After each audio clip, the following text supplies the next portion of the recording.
ایک سرسبز جنگل میں ایک عقلمند پرندہ رہتا تھا جس کا نام اولیور تھا۔ اولیور اپنی حکمت اور علم کے لیے جنگل بھر میں مشہور تھا۔ وہ ایک بڑے درخت میں رہتا تھا جو زمین سے کافی اونچا تھا، جہاں سے وہ نیچے سب کچھ دیکھ سکتا تھا۔ ایک دن جب وہ جنگل کے اوپر اڑتا ہوا گیا تو اس نے دیکھا کہ ایک خوبصورت مٹی کا گھڑا ایک درخت کے نیچے بیٹھا ہے۔ یہ رنگین تھا اور اس پر پیچیدہ ڈیزائن بنے ہوئے تھے، لیکن گھڑے کا چہرہ اداس اور تنہا لگ رہا تھا۔ اولیور اس کے پاس اڑتا ہوا آیا۔ تم اتنے اداس کیوں ہو گھڑے؟ اولیور نے ایک طرف جھک کر پوچھا۔ مٹی کے گھڑے نے آہ بھری اور کہا، میں تو بس ایک سادہ گھڑا ہوں۔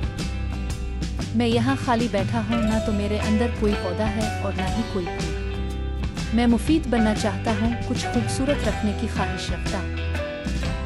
اولیور نے کچھ دیر سوچا اور کہا، تم بس ایک گھڑا ہو سکتے ہو، لیکن تمہارے اندر زندگی کا خواب چھپا ہوا ہے۔ کیوں نہ تم خود کو مٹی سے بھرنے کی اجازت دو اور بیج بو دو؟ تم خوبصورت پھولوں کا گھر بن سکتے ہو۔ اولیور کی باتوں سے حوصلہ پا کر مٹی کے گھڑے نے تبدیلی کا سامنا کرنے کا فیصلہ کیا۔ اگلے دن ایک مہربان باغبان وہاں سے گزرا اور گھڑے کی خوبصورتی دیکھ کر اس کی قدر کی۔ اس نے گھڑے کو زرخیز مٹی سے بھر دیا اور اس کے اندر رنگ برنگے بیج بو دیے۔ دن گزرتے گئے اور گھڑا تبدیل ہونے لگا۔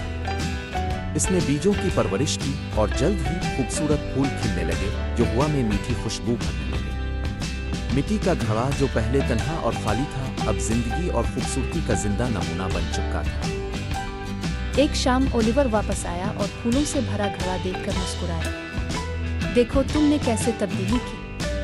تم زندگی کا گھر بن چکے ہو اور ہر گزرنے والے کے لیے خوشی کا منبع ہو۔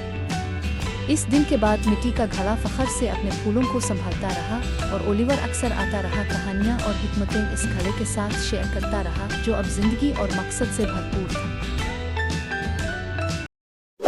Please subscribe and press the bell icon to get the latest videos.